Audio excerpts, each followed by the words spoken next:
Hello hello hello. तो चलो देख लेते हैं इसको।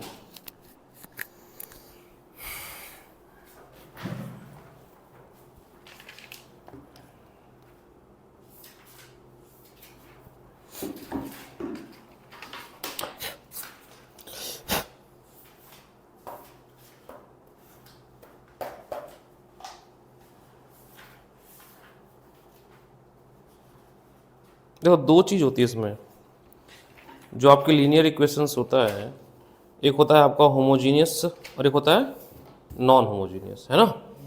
तो जब होमोजीनियस होगा तो आपका जो बी मैट्रिक्स है, मतलब ऐसे लिखते हैं ना हम लोग, a x plus b y is equal to zero अगर आ रहा है, इस तरफ अगर ज़ीरो आ रहा है, अगर ज़ीरो आ रहा है तो क्या आएगा, होगा आपका होमोजीनियस होगा। और इक्वेशन अगर ऐसे है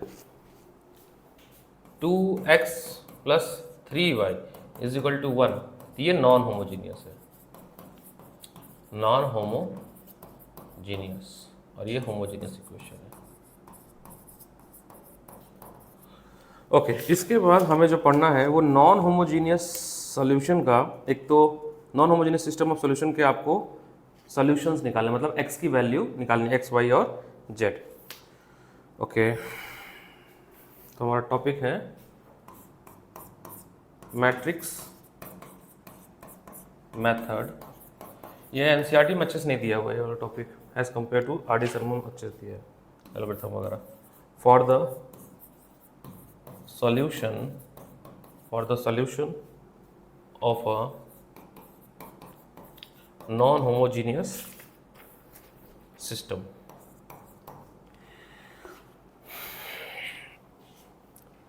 तो x इज इक्वल टू ए इनवर्स बी, ये एल्गोरिथम हमें फॉलो करना है ना। आपको जो भी इक्वेशन दिया जाएगा उसमें आप क्या करोगे, पहले तो ए इनवर्स निकालोगे और फिर उसके साथ बी मैट्रिक्स मल्टीप्लाई कर दोगे। बी मैट्रिक्स कौन सा, जो ये इस तरफ वाला है। तो जैसे क्वेश्चन देख लेते हैं, बेटर वो होगा। मान लो तुम्हारे पास क्वेश्चन है, आसान सा क्वेश्चन पे 2x2 मैट्रिक्स का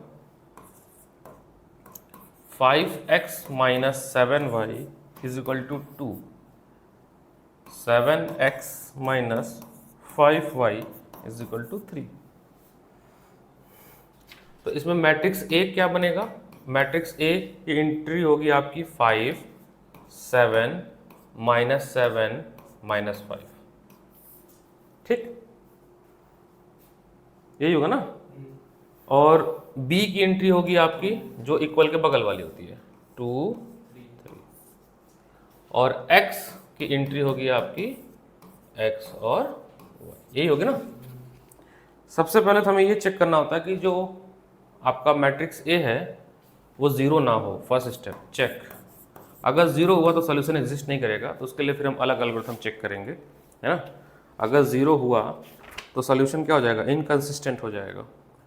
अगर ज़ीरो हुआ तो फिर हम उसके लिए एडजॉइंट ऑफ ए निकालते हैं, अभी बताते हैं वो सेकंड एल्गोरिथम। तो पहला काम ये है कि चेक डिटर्मिनेंट ए, जो कि ज़ीरो नहीं होना चाहिए, कंसिस्टेंट। 24 आ रहा है, तो मॉड ए जो है वो आ गया आपका 24। अब ए इनवर्स कैसे निकालोगे, उसका क्या तरीका है, कैसे निकालते थे ए इनवर्स, कैसे निकालते थे। तो ए इनवर्स निकालते थे 1 upon determinant adjoint of A, और एडजॉइंट ऑफ ए क्या होता था, transpose of cofactor. Adjoint of A होता था आपका transpose of cofactor, C11 C12 C21 C22, यही ना। तो ये निकाल लीजिए पहले तो कोफैक्टर सबके, तो हो जाएगा आपका C11 C12 C21 और C22। कोफैक्टर कैसे निकालते थे, अगर ये 2x2 मैट्रिक्स है तो C11 आप इसको छुपाओ, ये दिख रहा है विथ साइन, विथ साइन। अब यहाँ पर इवन पोजीशन है 1 1, तो ये तो पॉजिटिव होगा। ऑड तो कोफैक्टर क्या होता है, CIJ होता है माइनर IJ का माइनस I पे पावर I प्लस J। तो ऐसे आप कोफैक्टर निकालोगे, तो इसका जो एडजॉइंट आ रहा है, adjoint of A, adjoint of A, adjoint of A आ रहा है आपका -5 7 -7 5 और उसका ट्रांसपोज, तो ट्रांसपोज करने के बाद ये बनेगा -5 7 7 5, है ना, ये आपका एडजॉइंट बना। ए इनवर्स अब निकाल लीजिए, आपके पास 24 है ना, तो बस यहाँ रख देंगे, तो ए इनवर्स आपका हो जाएगा नाउ ए इनवर्स 1/24 ब्रैकेट में -5 7 -7 5। चाहो तो अंदर मल्टीप्लाई कर दो, नहीं करना तभी रहने दो। Now x is equal to A inverse into B, तो ये 1/24 -5 7 -7 5, और b आपकी एंट्री क्या है, b की t 2 3 2 3, तो मल्टीप्लाई करेंगे रो कॉलम, है ना, रो कॉलम से मल्टीप्लाई करेंगे, तो मल्टीप्लाई जब करेंगे तो ये बनेगा आपका 5 2 जा 10 -10 7 3 जा 21 प्लस 21 7 2 जा 24 7 2 जा 14 एंड 5 3 जा 15, तो ये आपका हो गया 1/24 11 अपॉन मतलब अपॉन नहीं है वो 1, तो आप इसके अंदर भेजेंगे तो 11/24 और 1/24 1/24, ये किसके बराबर है, x के बराबर है। x इज इक्वल टू, अच्छा x इज इक्वल टू 11/24 1/24, यही ना। अब x क्या है, x है आपका सेट ऑफ एक्स वाई, है ना, this implies that comparing x की वैल्यू 11/24 एंड y/24, ये आपका आ जाओ, ये आपका क्या हो गया, आंसर हो गया। चलो 1 से 2 भले, ये तो कंसिस्टेंट हो गया। अब इनकंसिस्टेंट की बात करते हैं, बैठो सर। अगर हाँ वो कुछ ना इसमें वैल्यू आ गई ना, वो कंसिस्टेंट सोल्यूशन हो गया तो भी माना जाएगा। अगर 0 हो गया इसका मतलब इनकंसिस्टेंट, तो मैनी सोल्यूशन हो सकता है एंड हाँ जब 0 हो जाए, कौन सा 0, डिटरमिनेंट, तो उसमें 2 कंडीशन हो सकता है, मैनी सोल्यूशन और नो सोल्यूशन, है ना। तो देखो अगला कंडीशन है, ये हो गया फर्स्ट एल्गोरिथम, ठीक है। नेक्स्ट देखिए, तो यहाँ पे चाहो तो लिख लो इसको थ्योरी के फॉर्म में, नोट। चलो यार 2 बच्चे आए मेरी, मैं कल डर ही रहा था, कल मैंने विकास सर को बोला, मैंने कहा सर एक बात बताओ, मैं क्लास तो रख दूं क्योंकि आज MWF है, पेपर सबके, मेरी क्लास लगी रहती 3 बजे से लेके 11 बजे तक मानसरोवर में, अगर बच्चे नहीं आए तो बड़ा खलेगा मेरे को। तो 2 आ गए, एक भाई साहब यूट्यूब से देख लेंगे, कोई बात नहीं, नंबर आना चाहिए, नहीं तो फिर हम यहीं पे इसी में चिनवा देंगे, और कोई बात नहीं है, नंबर नहीं आएगा तो। नेक्स्ट, इफ मतलब नोट कर लीजिए, if determinant is not equal to 0, determinant is not equal to 0, then the system, मैंने 2/2 का लेकर समझाया था कि कैलकुलेशन आसान है, सेम कॉन्सेप्ट से 3/3 भी हो जाएगा। एप्लीकेशन ऑफ डिटरमिनेंट, जिसमें मैं आप देखो लिखा हूँ बहुत अच्छा, मैंने एक छोटा सा अपना नाम भी लिख दिया, थोड़ा देखने में अच्छा लगे। कहाँ चला गया, जैसे ऊपर है,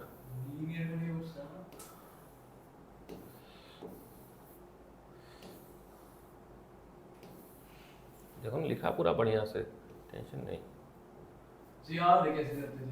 हाँ, तो एप्लीकेशन ऑफ डिटरमिनेंट, उसमें टॉपिक है आपका solution of linear equation by IIT अनुसार, determinant lecture 2 revision, target 80 out of 80, सब कुछ लिख दिया था। मोटिवेशन होना चाहिए भाई, 80 में 80 आना चाहिए, है ना। पहला रिकॉर्ड कर चुका हूँ मैं, है ना, जब ध्रुव आया था, ये उसका सेकंड पार्ट है। हाँ जी, आते हैं जहाँ पे हम थे कहानी। हाँ, if determinant of A 0 then system is consistent, then system is consistent, और जब कंसिस्टेंट होगा तो यूनिक सोल्यूशन मिलता है। क्या मिलता है, unique solution, and system has unique solution. Unique solution का मतलब समझते हैं आप लोग, अगर आप ग्राफ पढ़े होंगे लीनियर इक्वेशन इन 2 वेरिएबल में, तो 2 लाइन होती है, ये होगी आपकी पहली लाइन ग्राफ की, ठीक है, ये होगी लाइन नंबर 1 पॉलिनोमियल की, पहली होगी, जैसे हमने लिखा ना 3x + 2y = 1, मान लो उसका ये ग्राफ आया। दूसरा इक्वेशन लिखा मैंने 2x + 2y = 2, उसका सेकंड ग्राफ आया। तो एक पॉइंट पे कट रहा है ना, और एक पॉइंट पे कट रहा है, इसका मतलब होता है यूनिक सोल्यूशन। यूनिक सोल्यूशन का मतलब कि x की वैल्यू और y की वैल्यू सेम नहीं आएगी और एक से ज़्यादा भी नहीं आएगी, एक से ज़्यादा भी नहीं आएगी। सेकंड किस्सा, कंडीशन नंबर 2, अगर इफ ऐसा हो जाए कि जो डिटर्मिनेंट आपने निकाला वो 0 हो जाए, क्या हो जाए, तो इसमें दो सोल्यूशन बनेगा कि एक कंडीशन हो सकता है सर कि इनफाइनाइट, अच्छा ये कंडीशन क्या है, इनकंसिस्टेंस का, किसका, इनकंसिस्टेंट। जैसे 0 हुआ तो क्या हो गया, इनकंसिस्टेंट हो गया, क्या हो गया, इनकंसिस्टेंट। तो ये हो सकता है infinite many solution. Infinite many solution को ग्राफ से कैसे समझते थे सर, दो लाइन है और दोनों आपस में क्या है, पैरेलल है, ऐसा है ना, कभी इंटरसेक्ट नहीं करती है, नहीं सर। मैनी सोल्यूशन में क्या होता है, ओवरलैप हो जाता है, कोलिनियर होता है, क्या होता है, कोलिनियर, उसी के ऊपर चढ़ जाएगी। और नो सोल्यूशन में पैरेलल होगी। नो सोल्यूशन मतलब कभी इंटरसेक्ट नहीं कर रही जीवन में भी, तो ये हो गया आपका नो सोल्यूशन। ये हमने छोटी क्लास में पढ़ा था, उसी का यहाँ पे भी तर्क यूज करते हैं। तो क्या यूज करेंगे मैं बताता हूँ। फर्स्ट पार्ट मान लो इसको ए बना लेते हैं और इसको बी बना लेते हैं। तो अगर हम ए पार्ट की बात करें, let's come to the A part. A part that is infinite many solution.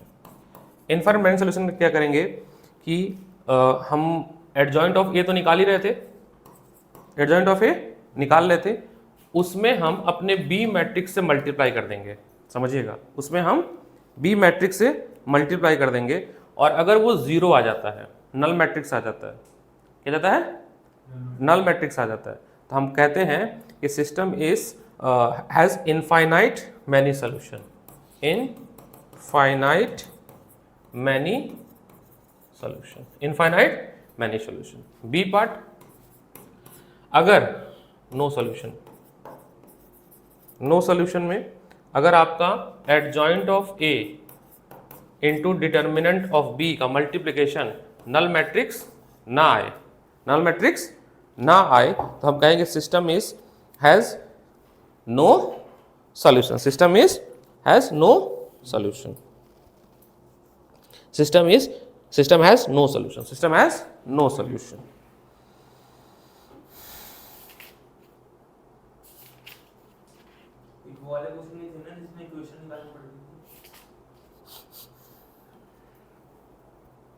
दिख रहा कौन सा, जैसे ये वाला कह रहे होगे तुम, ये आपको ए का मैट्रिक्स देता था, फिर सॉल्व करने कहता था 3 क्वेश्चन, ये तो आता ही है, मैं लिख के बताता हूँ कौन सा क्वेश्चन। स्टेटमेंट वाला आता है, स्टेटमेंट वाला तो चलो बनाने को आता है, वो भी आता है एप्लीकेशन, उसको भी देखो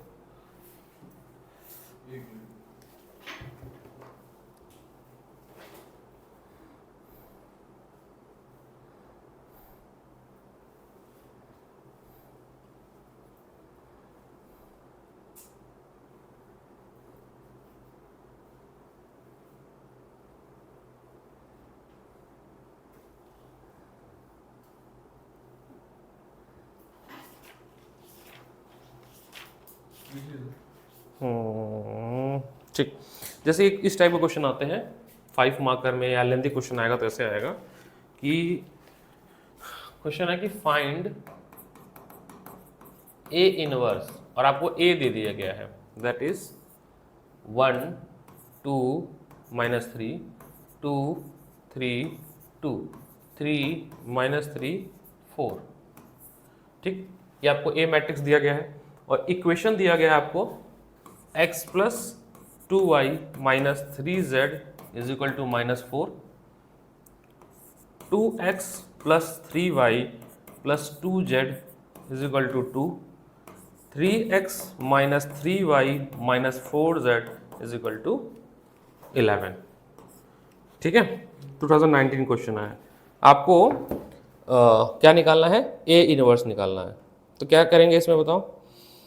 सर हाँ, अगर जैसे यहाँ पे x का कोई 1 है कोएफिशिएंट और x हो ही ना तो 0 लिखेंगे ना उसकी जगह, तब तो 0 लिखेंगे, तो कुछ खास नहीं है, इसको देने से कोई खास ऐसा अंतर नहीं पड़ेगा, वैसे भी हम ए मैट्रिक्स यहाँ से बनाएंगे जैसे हमने सीखा था ना। Similarly first step check determinant है ना, नॉट 0, तो ये जब सॉल्व करोगे तो ये वैल्यू आ रही है, क्योंकि एग्जाम्पल सॉल्व रही है, तो ये वैल्यू आ रही है 67, तो 67 तो 0 नहीं है। सेकेंड स्टेप, आप क्या निकालोगे, एडजॉइंट ऑफ ए, है ना, एडजॉइंट ऑफ, कोई काम नहीं है, इन तीनों से ही करेंगे, इसका कोई काम नहीं है। एडजॉइंट ऑफ ए निकालोगे, एडजॉइंट ऑफ ए निकालेंगे क्यों, क्योंकि अगला स्टेप है हमारा इनवर्स निकालना, है ना, जिसमें हमें ये एडजॉइंट लग जाएगा। जैसे ये निकल जाएगा तो चौथा स्टेप क्या करेंगे, x is equal to A inverse into B कर देंगे x निकालने के लिए। अब इसमें b क्या है, ये तो a मैट्रिक्स हो गया, b तो b हो गया आपका -4 to 11, और x मैट्रिक्स क्या हो गया आपका x y z। अब देखो इसमें यूनिक सॉल्यूशन आएगा, जब इसको सॉल्व करोगे तो x की वैल्यू आ रही है 3, y की वैल्यू आ रही है -2 और z की वैल्यू आ रही है 1। ये CBSE 2009 का क्वेश्चन है। तो देखो यूनिक सॉल्यूशन आया ना, तो कंसिस्टेंस है क्या, बस ये है कि ये लेंदी होगा। क्यों लेंदी होगा, क्योंकि आपको सारे के कोफैक्टर निकालने पड़ेंगे और कोफैक्टर निकाल के ट्रांसपोज करना पड़ेगा। तो फिर से बता देता हूँ कि एडजॉइंट अगर निकालना है तो एडजॉइंट के लिए आपको निकालना है कोफैक्टर्स, ठीक है, कोफैक्टर निकालना है और उसका क्या कर देना है, ट्रांसपोज। कोफैक्टर निकालने के लिए आपको माइनर निकालना पड़ेगा और उस माइनर के साथ आपको प्लस माइनस देना है, ठीक है, माइनस आई, बिना माइनर के हो जाएगा। बस आपको याद रखना, जब आप कोफैक्टर निकाल लो plus minus plus minus plus minus plus minus plus, बस ये साइन लगाते जाना, ऑड इवन। तो माइनर निकालने की जरूरत नहीं पड़ती, डायरेक्ट कोफैक्टर ही निकाला जाता है। दो बार कौन करेगा, सीधे कोफैक्टर निकालना है, ठीक है।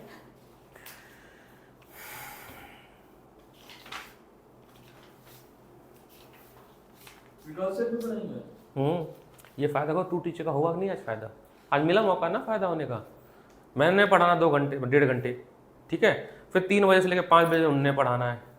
अगर ये सिंगल टीचर होता तो एक ही चीज़ हो पाती, या तो एलपी हो पाती या तो डिटरमिनेंट हो पाता।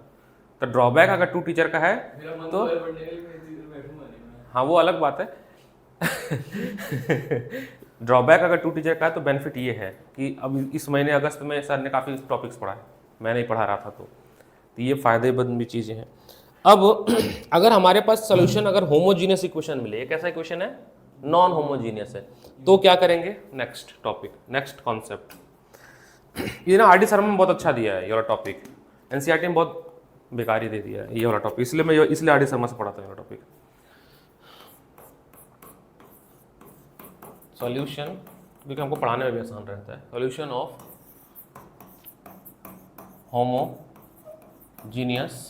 Homogeneous system of linear equation, system of linear equation. देखो होमोजीनियस का मतलब ऐसा हुआ कि सर ऐसे लिखा हुआ है 2x + 3y = 0, मतलब बी मैट्रिक्स क्या है, नल है, क्या है, होमोजीनियस में आपका बी मैट्रिक्स नल मैट्रिक्स होता है, ठीक है। तो कैसे सॉल्व करेंगे, चलिए इसको भी देखते हैं, एल्गोरिथम इसका। इसको मैं क्वेश्चन के थ्रू करता हूँ, ठीक है, वो ज़्यादा आसान रहेगा, एल्गोरिथम समझाने से बेटर। कोई 2x2 का ले लेते हैं, क्योंकि इसके ना एल्गोरिथम समझ नहीं आएगा, क्वेश्चन से ज़्यादा समझ आएगा। तो क्वेश्चन है x - 2y + z = 0, ठीक, x + y - z = 0, 3x + 6y - 5z। तुम्हारा छुट्टी था क्या देते हैं स्कूल का आज, लिए हो तुम, बहुत अच्छा, गुड, 4 घंटे क्लास लेके आया हूं। ओए होए होए, हेड्स ऑफ है। कॉमर्स की, अकाउंट्स की, इको की, ईगो कितनी लंबी नहीं होती, अकाउंट्स की। अकाउंट्स में प्रैक्टिस करना पड़ता है, नहीं प्रैक्टिस करोगे तो नंबर नहीं आएगा। देखो हर ने परेशान हो गया अकाउंट्स में, बिना प्रैक्टिस के थोड़ी ना आएगा, थ्योरी थोड़ी ना है वो भी एक तरह से। 4-5 दिन से 3-4 घंटे जा रहा हूं। बताओ, प्रैक्टिस वाला खेल है। इसमें देखिएगा सर, ए मैट्रिक्स आपको बनेगा क्या बनेगा, 1 - 2 1 1 1 - 1 3 6 - 5, और बी मैट्रिक्स क्या बन गया, 0, ये तो नल बना। बी मैट्रिक्स का बना 0, और एक्स मैट्रिक्स आपका बना x y z। अच्छा, इसमें भी पहले हमें चेक तो करना ही पड़ेगा, आगे हम प्रोसीड तभी करेंगे जब ए मैट्रिक्स की वैल्यू क्या हो, ऐसे इसमें 0 पे करेंगे, ठीक है।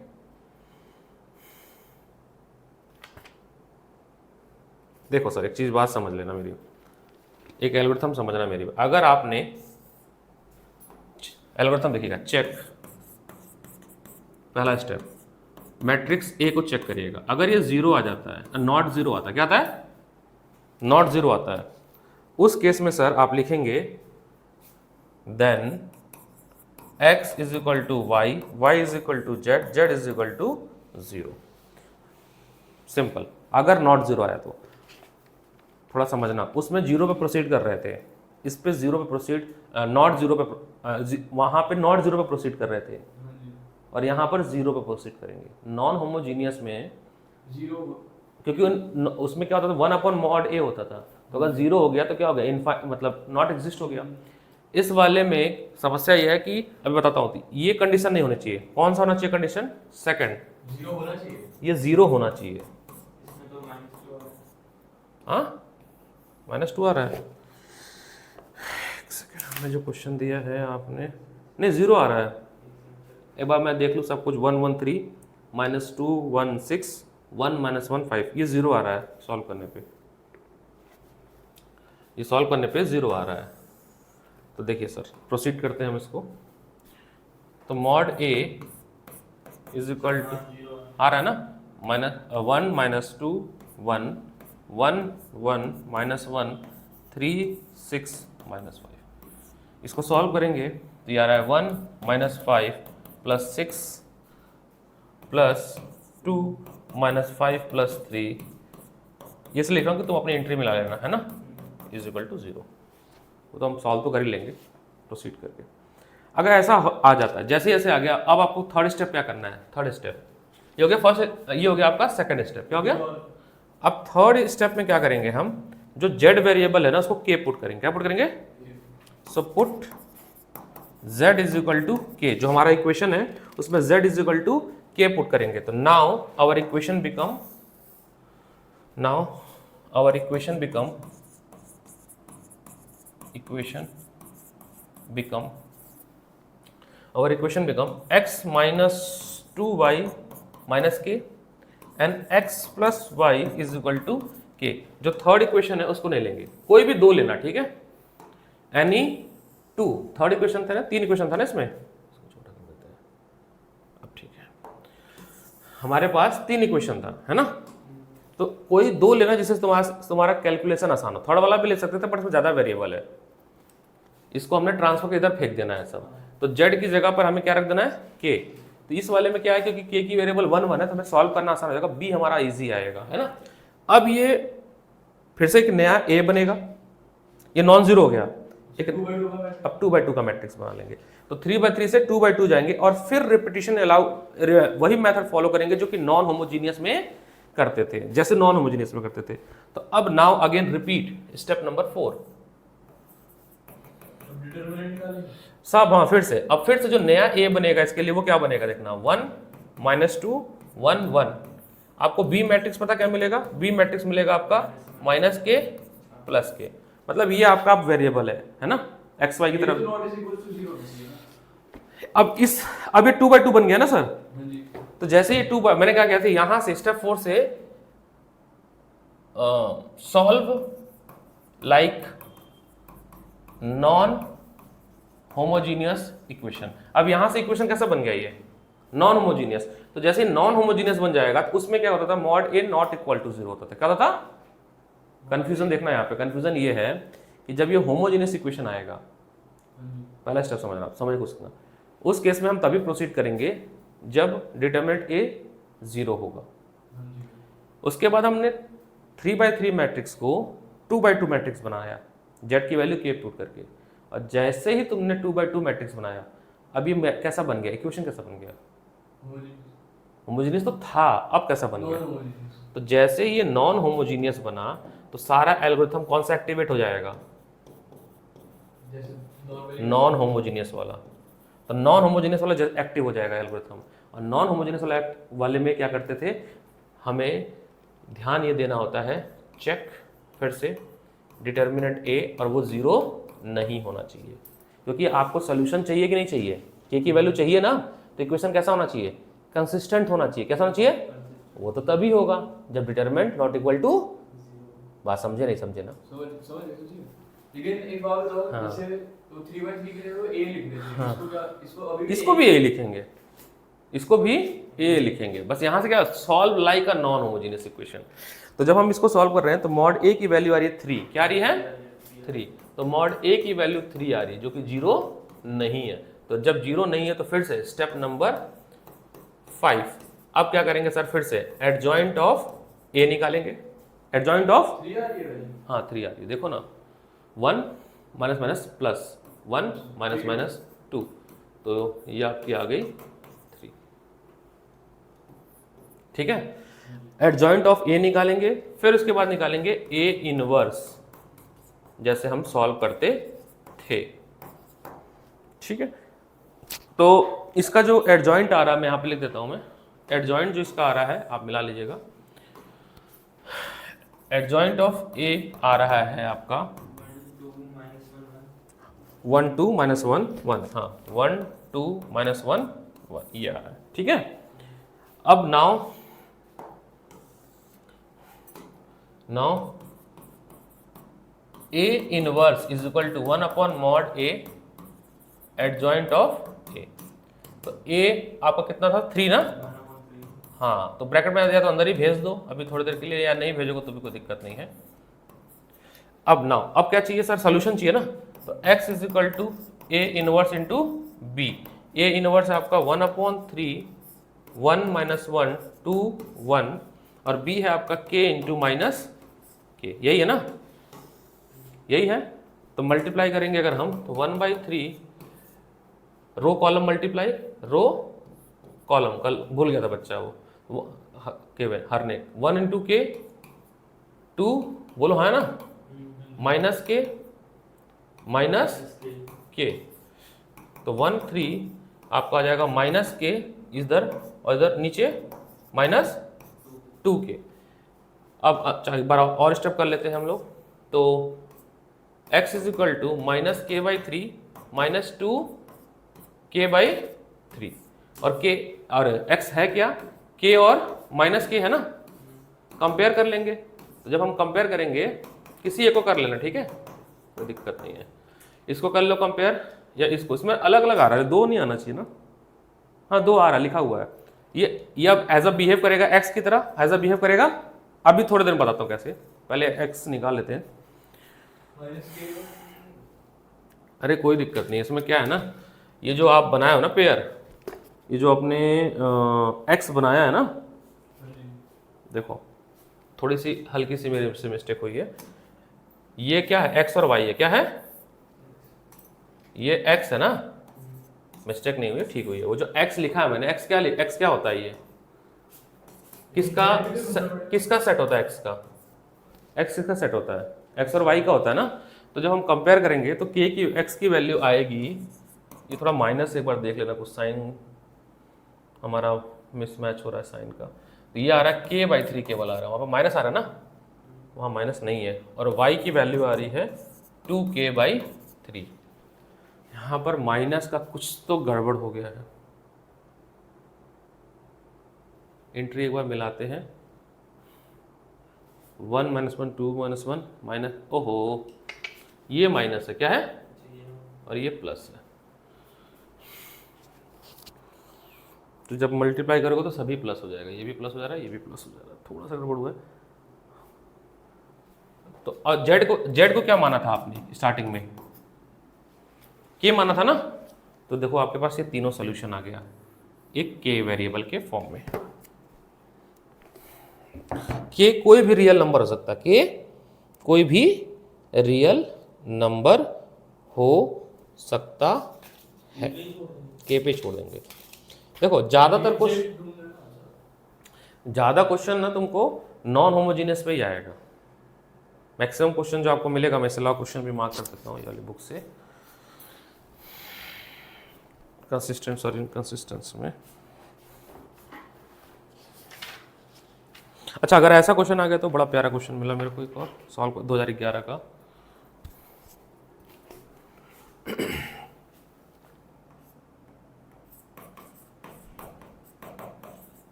2/x plus 3/y plus 10/z is equal to 4 और 4/x minus 6/y plus 5/z is equal to 1।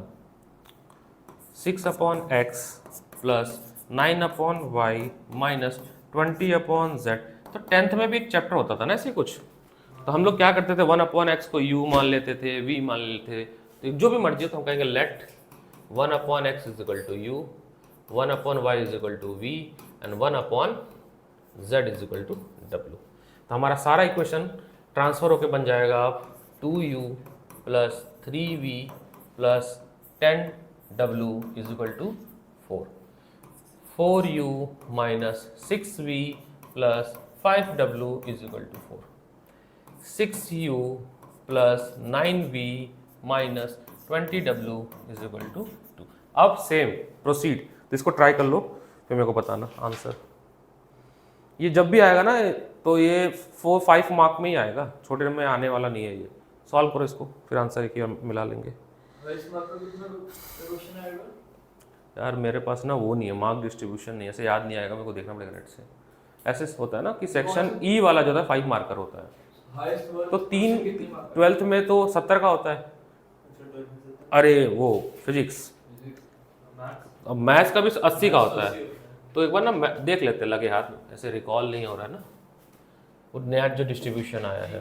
5 marks से मैथ्स क्लास 3 तो केस स्टडी आएगा, 12th 16 MCQ आते हैं मैथ्स मार्क डिस्ट्रीब्यूशन।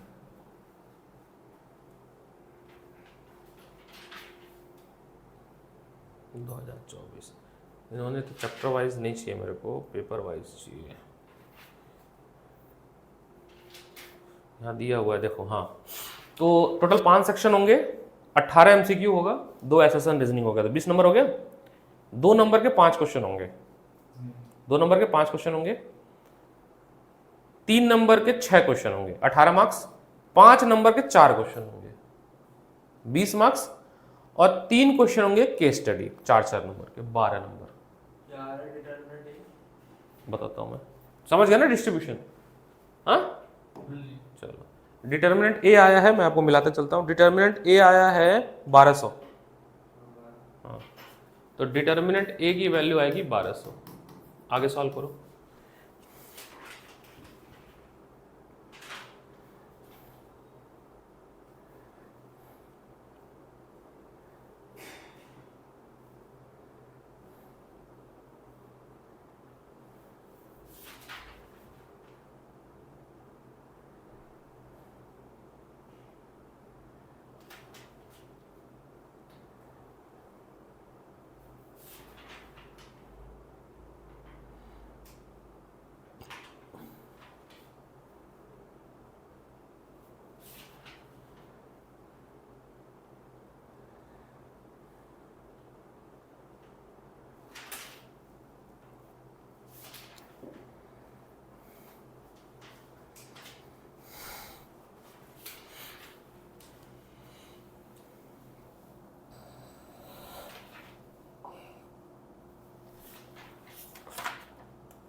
एडजॉइंट आ रहा है 75, 150, 75, 110, -100, नहीं +110, -100, 30, 72, 0, -24।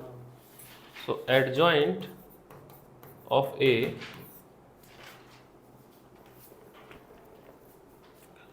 इन्हीं सब पे ध्यान देना है, माइनस प्लस पे एक भी एंट्री गलत नहीं होनी चाहिए।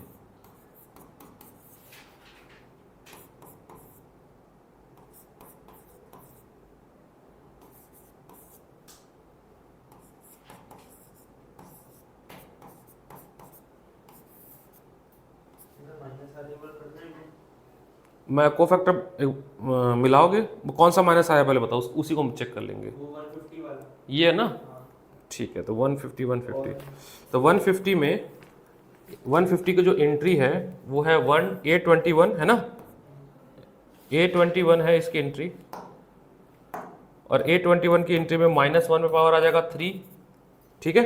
इवन पावर ऑड पावर है, मैट्रिक्स की एंट्री समझ गए, 3 9 10 20, ठीक है, क्रिस क्रॉस। तो ये आपका आया है -1 -60 -90, माइनस माइनस अंदर जाके प्लस हो जाएगा, तो +150।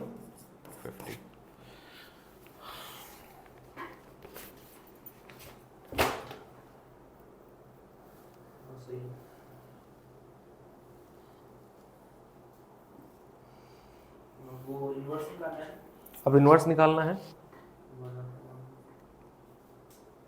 इन्वर्स निकालना है। अब इन्वर्स जब हो जाएगा तो उसके बाद हम करेंगे, अब हमारा जो सेट बनेगा एक्स वाला बने ऐसे बनेगा ना, ए इनवर्स बी है ना, और ये जो सेट बनेगा यू वी डब्ल्यू का बनेगा, यू वी डब्ल्यू।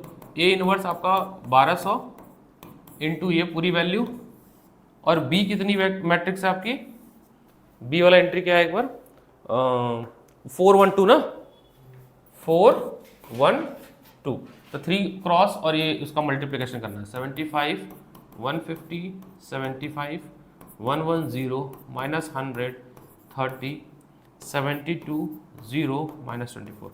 अब आपको कैसे मल्टीप्लाई करना है, रो कॉलम, फिर रो, फिर कॉलम, फिर रो एंड फिर कॉलम, कर लो आराम से।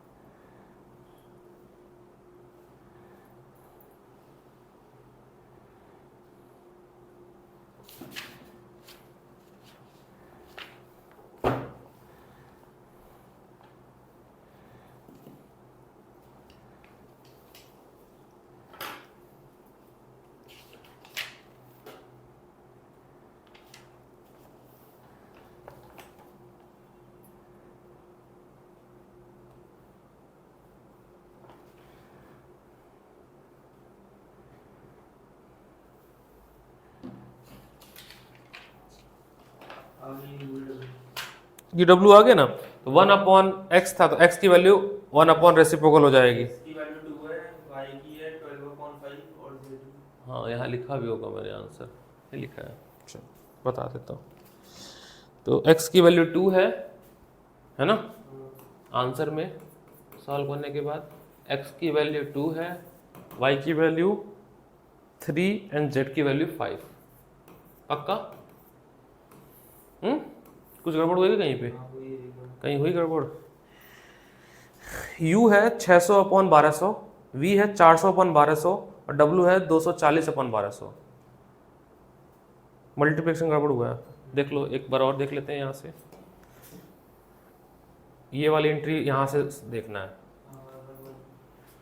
तो 75, ये तो आ गया इसके नीचे में। अच्छा तो मैं लिख देता हूँ यहाँ से पहली एंट्री, मल्टीप्लाई हुआ है 1200 अपॉन, देखो कैसे है, 300 प्लस 150 प्लस 150, 440 -100 प्लस 60, 288 -0 -48। ये गड़बड़ हुआ ना, तो ये आपका आ गया 1200 और इसमें आपका बन रहा है 600 400 240। किसमें हुआ था, इसमें कि इसमें? नहीं वो एक तो उसको 500 माइनस 100 500। ठीक है ठीक है, यही ध्यान देना है जल्दीबाजी में कि ऐसा ना हो कि हम सिली मिस्टेक कराएं, ठीक है। अब एक ले लेते हैं वर्ड प्रॉब्लम, क्वेश्चन नंबर 9 है, बड़ा लंबी सा है, तो मैंने ना इसका फोटो भेजा है अभी व्हाट्सएप पे। क्वेश्चन नंबर 9, इसको पढ़ लेते हैं क्या है। Two school P and Q want to award, हाँ यहाँ पे मैंने लगाया तो है यार, 2 3 5।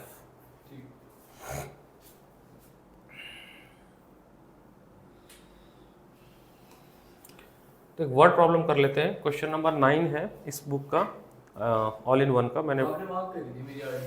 हाँ इसमें भी है एक वर्ड प्रॉब्लम 9, ये 2014 का क्वेश्चन है ऑल इंडिया, तो इसकी वर्डिंग बहुत बड़ी है, तो एक बार ना तुम पढ़ लो, मैंने व्हाट्सएप पे डाल दिया वैसे फोटो, एक बार पढ़ लो फिर हम इसको इस क्वेश्चन बनाते हैं। 9 वर्ड प्रॉब्लम 9,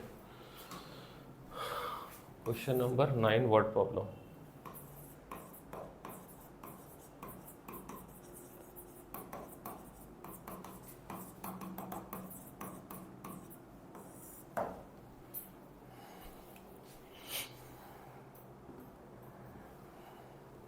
करने को पता आज क्लास लेनी चाहिए, कुछ चीज़ें ऐसी होती है जो क्लास में हो जाती है।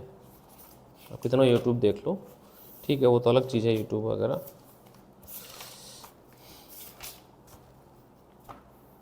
तो बहुत सी चीज़ें हैं ना दिमाग में मेरे जो करानी होती है कभी कभी।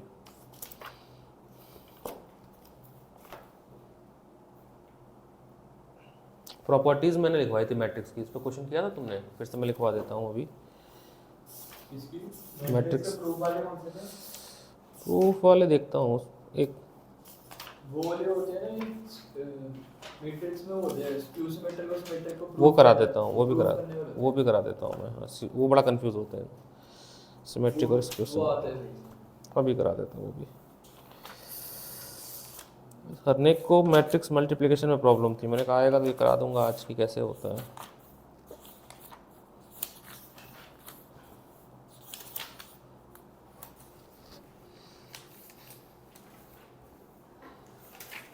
ये मैं करा देता हूँ, क्या पता मेरी वीडियो बाद में देखे तो ऑनलाइन आज तो समझ जाए रिकॉर्डेड। मल्टीप्लिकेशन में उसको प्रॉब्लम कल आई थी, कल डाउट पूछा था मेरे से, तो एक तो मैं मल्टीप्लिकेशन करा देता हूँ, दूसरा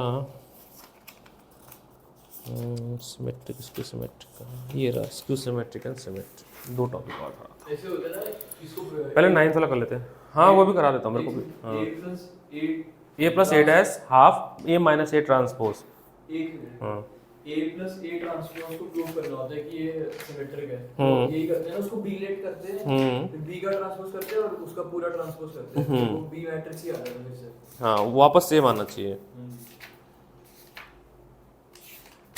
ठीक है अभी देखते हैं यार, ये 9th वाला क्वेश्चन पहले कर लेते हैं, पढ़ लिया तुम लोगों ने, एक बार ट्राई कर लो, इक्वेशन बन जाएगा तो हो जाएगा। लास्ट वाली को बता दे x + y + z = 12। अब पढ़ता हूँ, मैंने भी पढ़ानी है। If total amount awarded one prize each value is 1200, एक एक का ना x + y + z = 1200, तीसरा यही बनेगा, पहला बनेगा आपका 3x + 2y, हाँ तो बन जाए, 3 लिखा है ना, 3 2 1 4 1 3, 3x 2x 1x 4x 1x 4y 3z, हाँ ये तो बन जाएगा 9। तो चलो ये तो बन जाएगा, ये हो जाएगा। अब आते हैं थोड़ा सा मैट्रिक्स की कुछ बातों पे भी, let's come to some matrix. कितना टाइम बचा है, मेरे घर कहाँ पहुँच गया सर। एलपीवी तो छोटा है, पढ़ा देंगे सर, 1 घंटे में पढ़ा देंगे। रिलेशन फंक्शन कर लिया तुम लोगों ने, रिलेशन फंक्शन बचा है मेरा, वो फर्स्ट एक्सरसाइज बची, सेकंड तो इन्वर्स आ रहा है, इनवर्स ट्रिग्नोमेट्री ट्रिग्नोमेट्रिक्स है उसके बाद वाला, ठीक है। Multiplication of matrix.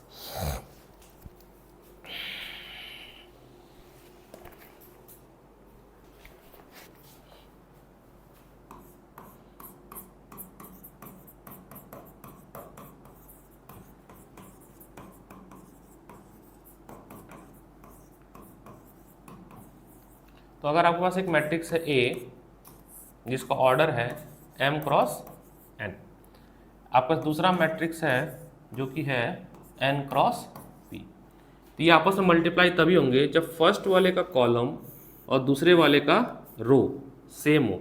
चेक करते हैं CR से, मैंने याद करना है ना, चेक, चेक में क्या आता है C है ना, तो check by CR and multiply by RC, ये याद रखना ट्रिक। जो नया ऑर्डर आएगा वो जो नया ऑर्डर आएगा M और P होगा। M और P होगा, तो जो नया ऑर्डर होगा रिजल्टेंट रिजल्ट मैट्रिक्स जो आएगा मल्टीप्लाई करने के बाद ए बी, उसका जो ऑर्डर होगा वो m इंटू पी होगा। ठीक है, यही वो भूल गया था हरने। हरने भाई तुम्हारे लिए वीडियो बनाया, मैं लिख दूँ यहाँ पे हरने की स्पेलिंग क्या है? हरने भाई आपके लिए, ये तो हिंदी भी खराब है, आपके लिए ट्रिक लिखी गई है। हाँ भेज दो भाई। हरनीक लिख दिया, अरे यार नाम ना खराब करा दे। अरे यार स्पेलिंग बताओ हरनेक की। हरनेक भाई, अरे कल पूछा मैं सदमे में आ गया, फिर मेरे को थोड़ा सा मैं कहा अरे गड़बड़ हो गया, तो मैंने अच्छा ट्रिक बनाया था, मैं ही भूल गया क्या CR मेथड। मैं खुद डाउट कर लेता हूँ, RC तो नहीं करना था। RC आपका रिजल्ट है ना, ये आपका क्या है? रिजल्ट है, मतलब आपने मल्टीप्लिकेशन करना है, मल्टीप्लिकेशन करना है आपको।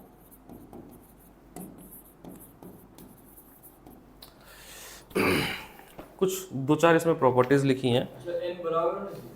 हाँ, इसका इस वाले का कॉलम, इसका मतलब होता है मैट्रिक्स 1 का column must be equal to row of second matrix. Column of matrix 1 must be equal to row of matrix 2, तभी जाके मल्टीप्लिकेशन होगा, नहीं तो नहीं होगा, फिर ओनली तभी पॉसिबल है।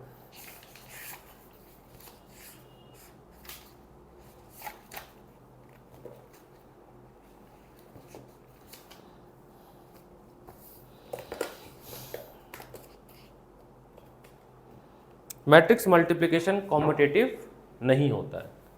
प्रॉपर्टीज,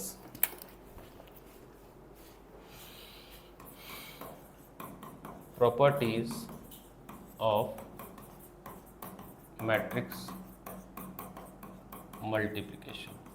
पहली property, A into B is not equal to B into A, क्योंकि ऑर्डर चेंज हो जाता है, ऑर्डर चेंज हो जाता है। Matrix multiplication is associative, A into B is equal to C, A into B into C. Associative property hold करता है, so hold associative property, associative property, hold associative property. Third property, distributive over addition also hold, that is b plus c multiplied by a is equal to a into b plus a into c, either a plus b multiplied by c is equal to ac और bc। इसको हम बोलते हैं हम लोग multiplication is distributive over addition. Distributive property hold करता है। किसी भी मैट्रिक्स में अगर आप उसी ऑर्डर के आइडेंटिटी मैट्रिक्स से मल्टीप्लाई करते हैं, दोनों का ऑर्डर सेम है, n मतलब सेम ऑर्डर, स्क्वायर होना चाहिए, है ना। आइडेंटिटी मैट्रिक्स तो हमेशा स्क्वायर ही बनेगा ना, कि और कुछ बनेगा? Identity always square. हाँ 3/, तो इनका मल्टीप्लिकेशन आपको सेम ए मैट्रिक्स आपको दे देगा हमेशा। और क्या प्रॉपर्टी है? फिफ्थ प्रॉपर्टी, फिफ्थ प्रॉपर्टी कह रहा है कि अगर आपके पास एक मैट्रिक्स है ए जिसका ऑर्डर है m इंटू एन, और आपके पास एक नल मैट्रिक्स है जिसका ऑर्डर है n इंटू पी, नल का वैसे कोई भी ऑर्डर, उससे क्या फ़र्क पड़ता है, बट हाँ ऑर्डर तो रहेगा ना, 0 0 भी रहेगा कुछ, तो आपको हमेशा n नल मिलेगा, बट इस बार इसका ऑर्डर होगा m इंटू पी, क्योंकि देखो ना ये इक्वल हो गया, तो रिजल्टेंट ये वाला मिलेगा।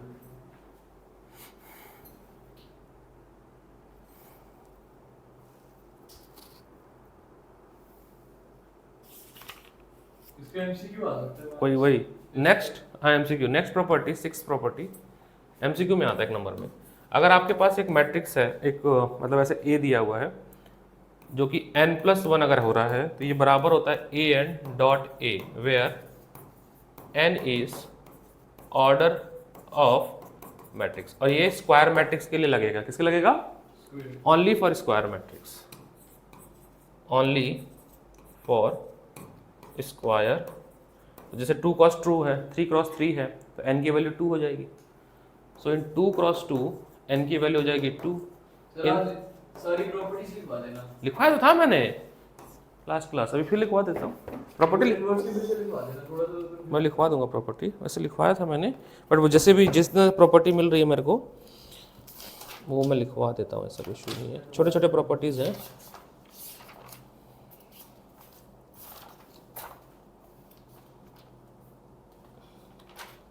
एक विकास सर ने एक फ़ोटो खिंचवाई भी थी भाई, है ना, किसी बुक से, लाइक वगैरह से यार, उसमें भी प्रॉपर्टी लिखवाई थी सर ने। ये मैट्रिक्स डिटरमिनेंट्स में केवल जो तब ये रहा ना मैट्रिक्स हल्का सा ये हाँ मैं लिखवा रहा हूँ मोस्टली जितना भी है हो पा रहा है। में से एक यहाँ पर है, ठीक है, डिटरमिनेंट्स की भी लिखवाई है मैंने, अभी लिखवा देता हूँ मैं फिर से अगर जैसा हो रहा है। एक चीज़ और समझिएगा,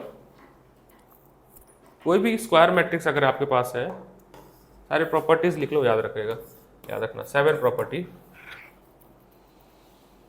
a to the power n must be equal to a to the power n-1, यानी कि अगर आप a क्यूब निकाल ले हो, अच्छा ये किसके लिए, if we multiply the square matrix by itself then it will give the positive integral power of square matrix for any square matrix. मान लो तुमने a स्क्वायर किया है तो किसके बराबर होगा, a डॉट a के, इसमें एक डॉट मैंने भूल गया, a डॉट a के। a क्यूब कर रहे हो तो वो क्या होगा, a स्क्वायर इंटू a 4 कर रहे हो, जैसे आपने a4 निकालना है तो आप क्या करोगे, a क्यूब इंटू a, ये है इस प्रॉपर्टी का मतलब।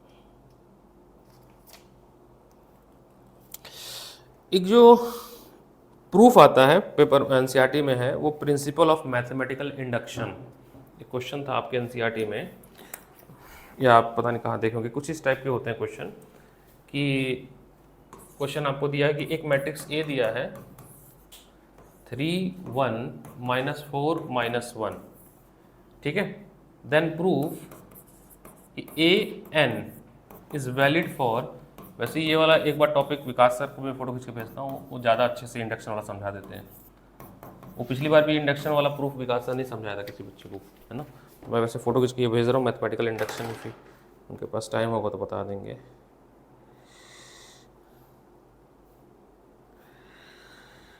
फिर मैं भी बता देता हूँ। इसमें है कि मैथमेटिकल इंडक्शन क्या कहता है कि मान लीजिए कोई पी मैट्रिक्स दिया है, तो एक बार उसको आप 1 के लिए प्रूफ करो, उस स्टेटमेंट को। अगर 1 के लिए ट्रू है तो उसके बाद आप उसमें m+1 रखो सेम स्टेटमेंट में। एल्गोरिथम ये कह रहा है, मैं लिख देता हूँ पूरा स्टेप्स लिख देता हूँ कि प्रूफ बाय मैथमेटिकल इंडक्शन। तो अगर आपको कोई भी मैट्रिक्स दिया गया है n ऑर्डर का, p एक मैट्रिक्स है जो कि n ऑर्डर का है, तो फर्स्ट स्टेप आप इस n की जगह पर 1 पुट करिए, n की जगह पर 1 पुट करिए। और अगर आपका p1 मैट्रिक्स 1 के लिए ट्रू हो रहा है तो सेकेंड स्टेप में आप चेक करिए, अभी बताता हूँ जो भी स्टेटमेंट बोला जाएगा। जैसे ये वाला कह रहा है कि prove that the following by the principle of mathematical induction, ए ये दिया हुआ है, कह रहा है कि अगर मैं इस पे n पावर ले लूँ फॉर एवरी n इंटीजर, ये जो यहाँ पे n की वैल्यू 1 रखेंगे कुछ मैट्रिक्स आएगा, 2 रखेंगे कुछ मैट्रिक्स आएगा, ये सभी के सभी जो है इसको ए वाले मैट्रिक्स को सेटिस्फाई करें, ठीक है। अभी करके देखता हूँ आएगा। दूसरे स्टेप में हमें क्या करना है कि n की जगह पर m+1 रखना है। अगर m+1 के लिए भी जो स्टेटमेंट है या जो कंडीशन है वो क्या है, ट्रू है, तो हम बोलेंगे कि Pn is true for all positive integer, all positive integer n। ये तो हो गया आपका कॉन्सेप्ट। इस क्वेश्चन को करते हैं, ये एनसीईआरटी का ही क्वेश्चन है, एग्जाम्पल के फॉर्म में दिया है कि ये क्वेश्चन था और 2 क्वेश्चन है एनसीईआरटी के किसी एक्सरसाइज में, या तो मिसलिनियस में है कि पता नहीं किस में है। इसके अंदर ये m कैसे m कौन सा है? डिलीट हो गया मेरी। अभी बता रहा हूँ, हाँ नहीं है ये, मैं बताता हूँ, मैं पूछा गया था मेरे से।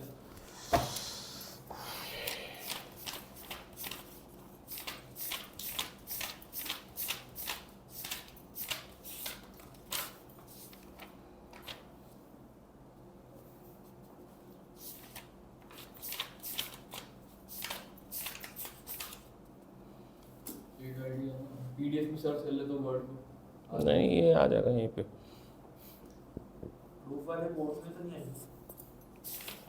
डिलीट तो हो गया है, प्रूफ वाले नहीं आएंगे वर्ड में। इसमें से नहीं आएगा, ये जो मैं बता रहा हूँ। कहाँ देखा था मैंने यार, किसी में तो था, किसी ने पूछा था मेरे से। देखो ये एग्जाम्पल नंबर 23, देखो एक बार,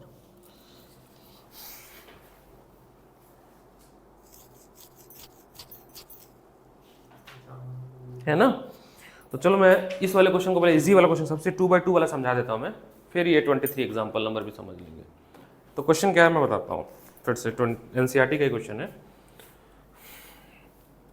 आपको एक मैट्रिक्स ए दिया हुआ है, 3 -4 1 -1,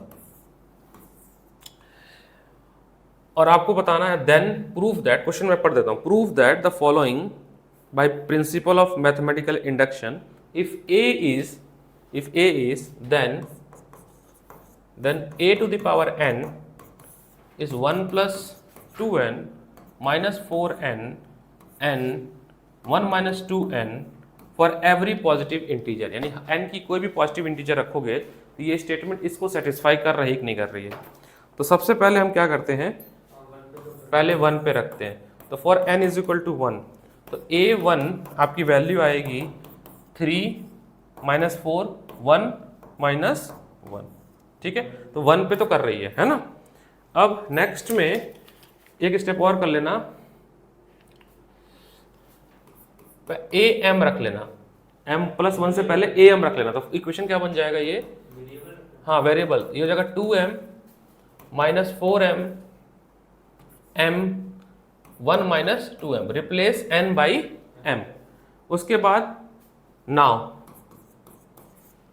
am+1, am+1, तो अब m+1 जब रखेंगे, अच्छा m+1 में जैसे हम m+1 रखते हैं, एक प्रॉपर्टी भी थोड़ी देर पहले लिखवाया था मैंने, ये वाले कहाँ गई, ये इसका क्या मतलब होता है, अगर मैं यहाँ पे देखूंगा तो हम इसको ऐसे लिख सकते हैं ना सर, am × a, लिख सकते हैं नहीं लिख सकते हैं, नहीं लिख सकते, लिख सकते हैं ना।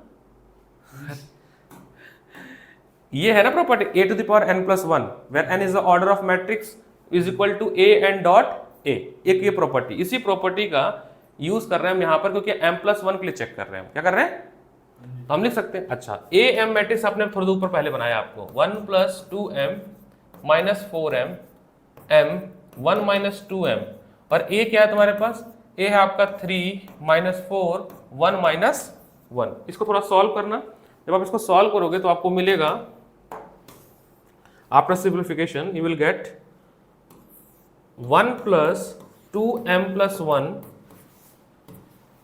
-4m + 1 m + 1 1 - 2m + 1।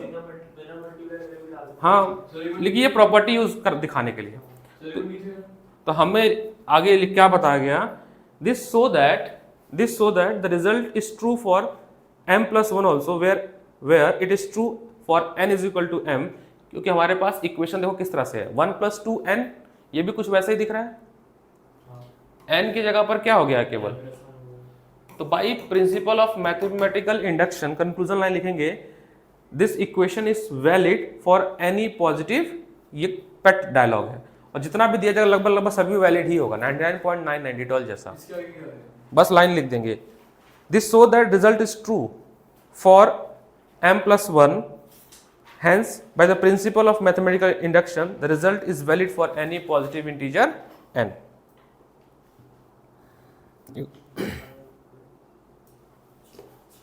विकास सर ने मना कर दिया कि करना ही नहीं है, नहीं करना है, चलो मैंने करा दिया, रुक देते हैं।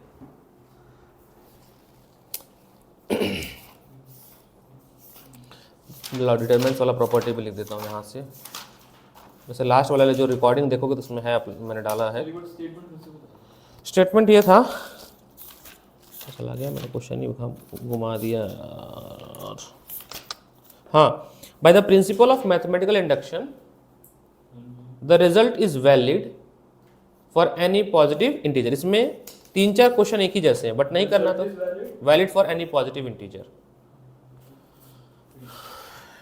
Properties of determinant, where is properties, minor cofactor, adjoint, ये रहा प्रॉपर्टीज। मैं फिर से प्रॉपर्टीज लिखवा दे रहा हूँ डिटरमिनेंट्स के।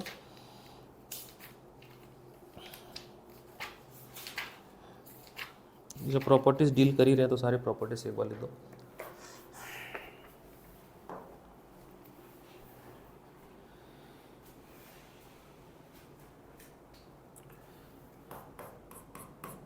फिर जो आरडी में पढ़ा था, ये जो डायगोनल वो है, अगर वो 0 होगा तो उसकी उसका मैट्रिक होगा 2/2 में ना, 2/2 में। हाँ कहाँ, वहाँ और क्या, एडजॉइंट ऑफ अ मैट्रिक्स। इसकी प्रॉपर्टीज क्या क्या है? पहला प्रॉपर्टी है कि अगर आप A ट्रांसपोज लेते हैं, ट्रांसपोज ले लिया आपने, फिर इसका एडजॉइंट आप लेते हैं, तो ये बराबर होता है कि सर पहले आप एडजॉइंट ही ले लो और फिर ट्रांसपोज कर दो। ठीक, सेकंड प्रॉपर्टी।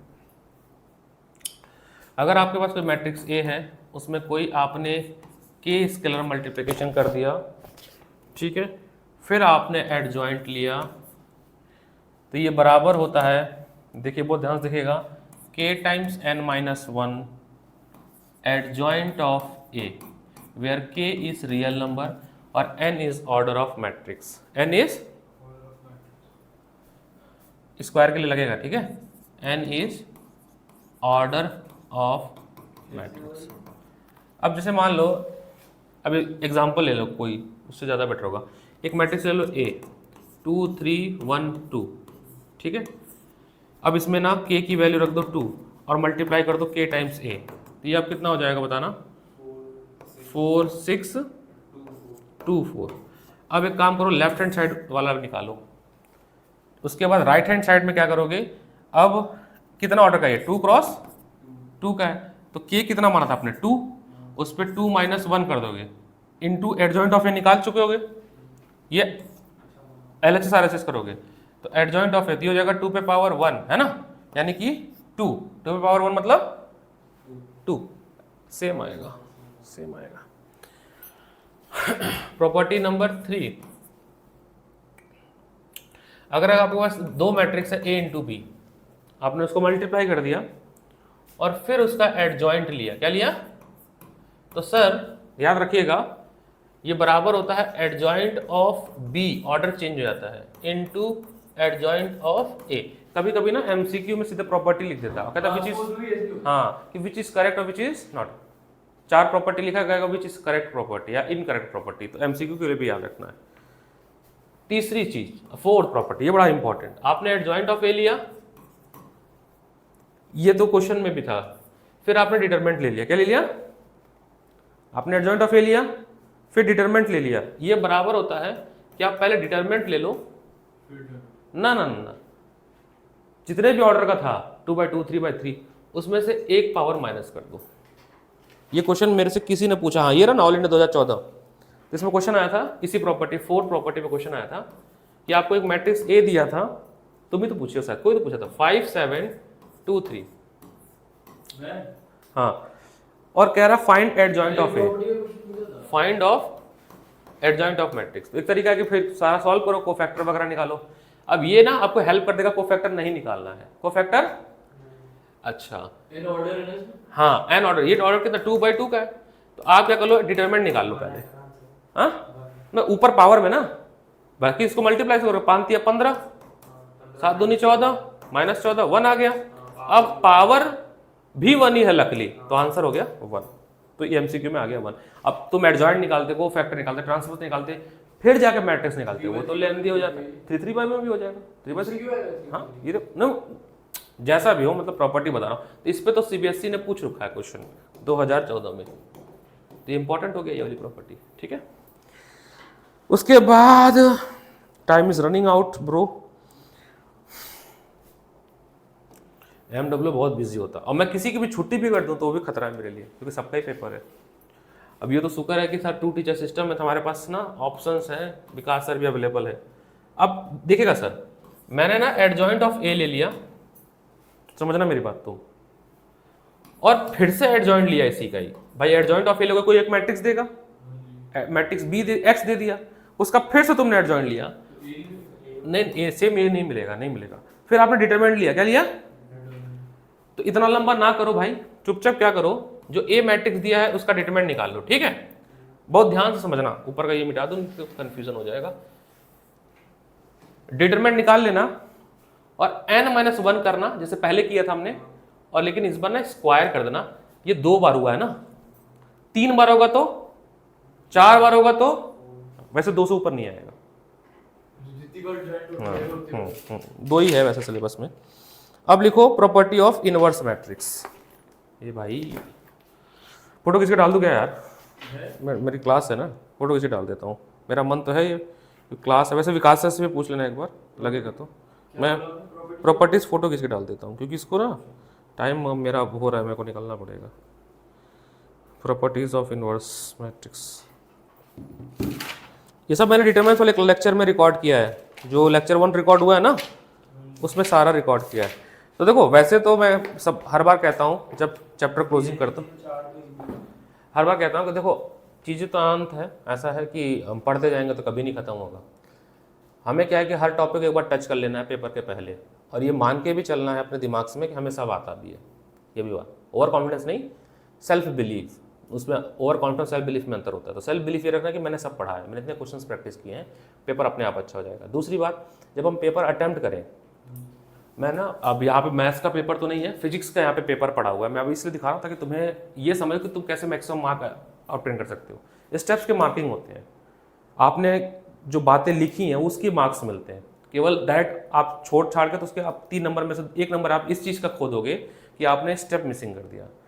तो अभी ये फिजिक्स का खुल रहा है, अभी खुल जाएगा एक बार, तो मैं बस तरीका बताता हूँ, आइडिया लगेगा तुम्हें, क्योंकि मैथ्स का है नहीं। अब जैसे एक क्वेश्चन था 19, ये सीबीएसई ने रिलीज़ किया है कि कैसे टीचर को चेक करना है। टीचर कॉपी है ये, बच्चे ने 2 नंबर का क्वेश्चन है, बच्चे ने डायग्राम बनाया, हाफ मार्क्स मिला। बच्चे ने केवल फॉर्मूला बल लिखा, स्नेल्स लॉ, फॉर्मूला सबको आता है, यूज भले ना हुआ तो भी हाफ मार्क्स मिला। बच्चे ने वैल्यू पुट की तो हाफ मार्क्स मिला। बच्चे का आंसर सही आया तो हाफ मार्क्स मिला। ऐसे ही आपका मैट्रिक्स में भी है, आपने गिवन दैट लिखा, आपने स्केलेटन तैयार किया, आपने उसको सॉल्व किया और फिर आंसर किया, तो मार्किंग डिस्ट्रीब्यूट होगा। कहीं से भी जल्दीबाजी जैसे हम जैसा आमतौर पे करते हैं क्लास में, वैसा नहीं पेपर में करना। मार्किंग के लिए हमें बड़ी सजावट करनी पड़ती है। मैथ्स का भी मैं भेज दूंगा आज रात तक, तो उसमें एक पेपर भेज दूंगा मैं लास्ट ईयर का। ये देखो यहाँ पे इंस्ट्रक्शन दिया हुआ टीचर, नेट में मिल जाता है, सीबीएसई की वेबसाइट। हाँ हाँ सब अवेलेबल है, ऐसी दुनिया में से कोई चीज़ नहीं जो अवेलेबल नहीं है। ये है marking scheme strictly confidential for internal restricted use only, senior secondary certificate examination 2014 physics subject को लिए। ये टीचर को इंस्ट्रक्शन दिए गए हैं कि वो कैसे चेक करेगा टीचर। तो ऐसे ही मैथ्स में भी होता है, मैं आज अपलोड कर दूंगा एक फाइल। ठीक है, मैं रुकता हूँ यार, मेरी क्लास है ना, आप लोग को जाना नहीं है। हाँ हाँ उस क्लास में आ गए, यहीं आएंगे, थोड़ी देर ही पढ़ूंगा, यहीं आएंगे विकास सर, तो यहीं बैठो, ये लो अरिहंत प्रैक्टिस करो, तुम भी थोड़ा पढ़ के जाना एलपीआर। क्या बात करते हो, ब्रेक लेना ब्रेक ले लो।